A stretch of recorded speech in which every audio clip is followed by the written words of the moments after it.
I'm very happy that the European Parliament, through the initiative that the Alliance of Liberals and Democrats for Europe has taken, has organized a seminar on remembering in the future policies and practice of remembrance, how to prevent mass atrocities. And this seminar is taking place the day after the celebration of the very first European Day of Remembrance for the righteous, the people, the just, the people who actually have saved lives in different genocides. A special European Day that was established last year, and this is actually this year in 2013 the first time that we have started to commemorate those courageous people.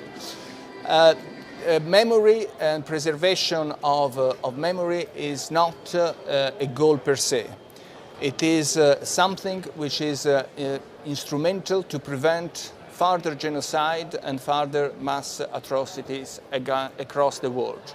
As Europeans, we have a lot of complicity, and we have been very familiar with genocide and mass atrocities over centuries and centuries. We are not talking about something which was in the Middle Age. Even at the recent genocide that took place in Rwanda, there has been some degree of complicity and responsibilities within the European families.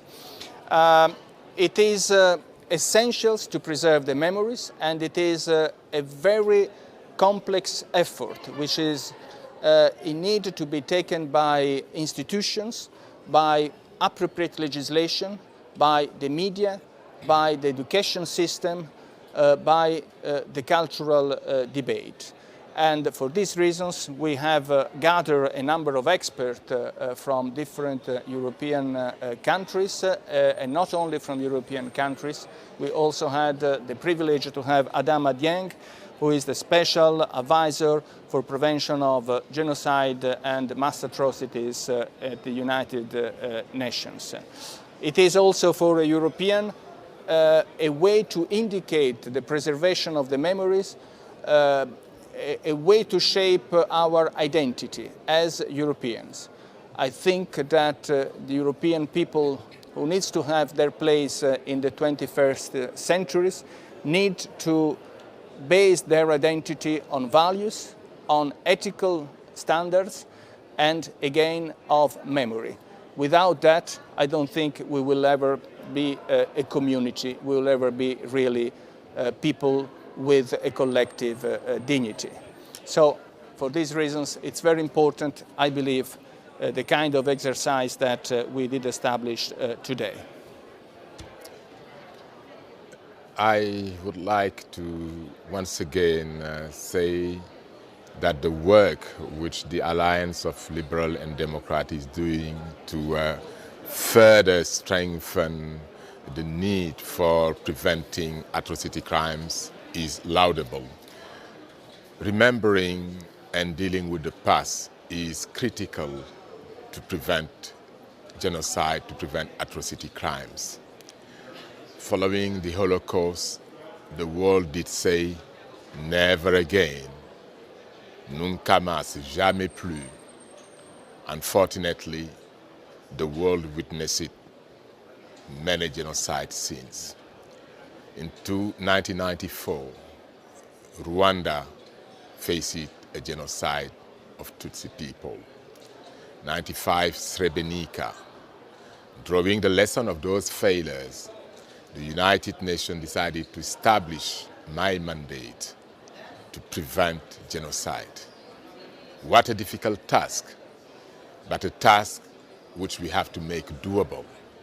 And that is why the Special Advisor for the Prevention of Genocide sounded the alarm whenever he felt that there is a risk, and for the Security Council, through the Secretary General, to take action. 1994, 95, 2012, 2013. Are we far from another genocide? I hope we will not witness another one.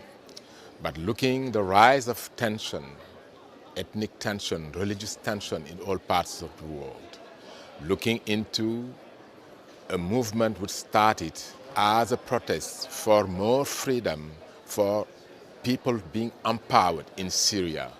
We are today facing a sectarian violence, which tomorrow, if this situation is not solved, will end with another tragedy. And I would not be hesitating to say that the Alawite minority might be at risk. And that is why there is a need today for the international community to act quickly so that we can stop the bloodshed, so that we can save the lives of the people, so that we can enable the Syrian people to be one people, one nation, to get reconciled. And I would say that the European Union has an important role to play in that regard. You refer it to the values the Europeans share in common. But when there is a situation like the one which is in Syria, we simply have to stand as humanity and make it possible to stop this war.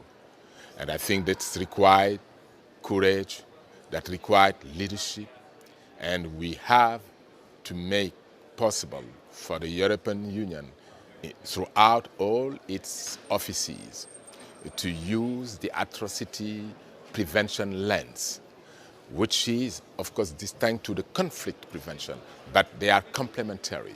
And I think the importance of the atrocity prevention lens being used by the European Union through its various organs, I mean the European Parliament, the Council, have been interacted with all those bodies, including the External Action Service.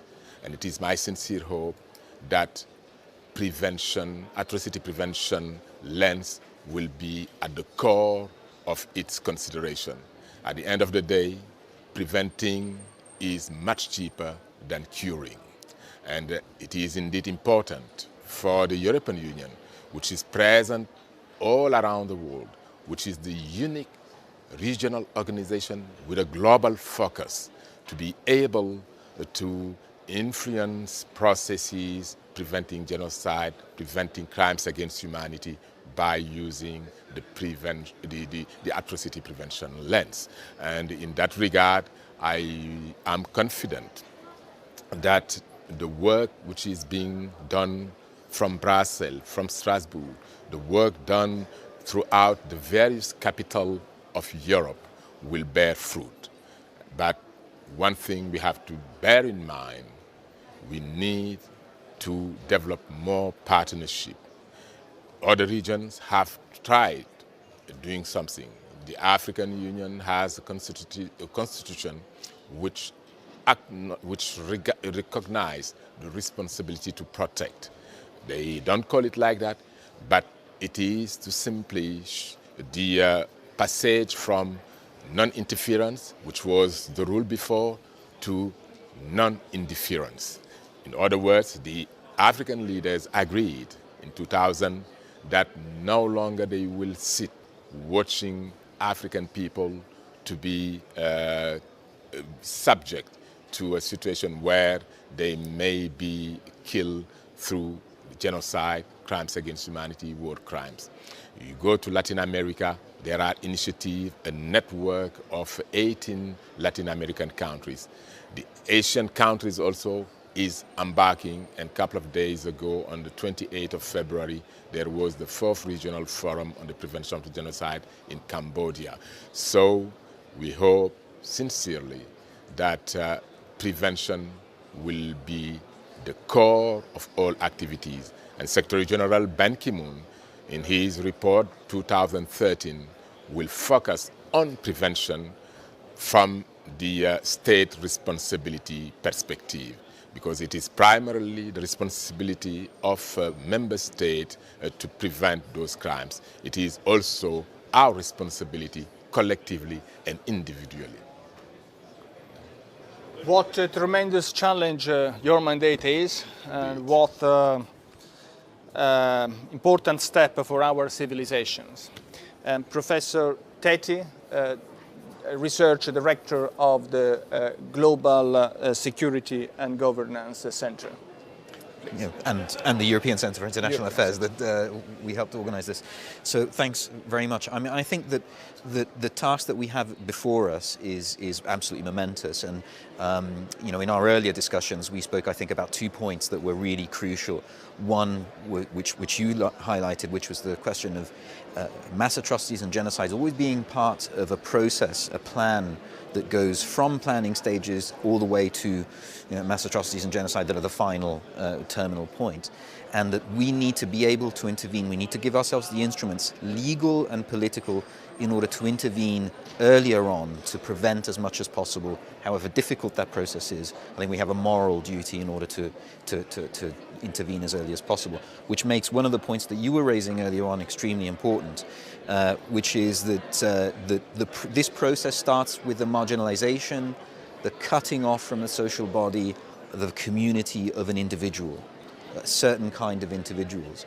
When individuals become stigmatized, that's the beginning of the cancer, as it were. So our job is to try to intervene along this entire kind of production line of atrocity.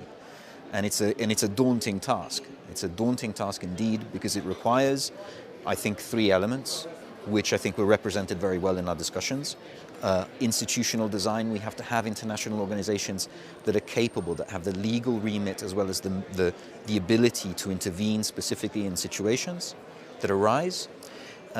We need to have, secondly, the political will, which is also a very difficult, long, but I think productive so far process, maybe not as fast as some of us would like, but it's still going on.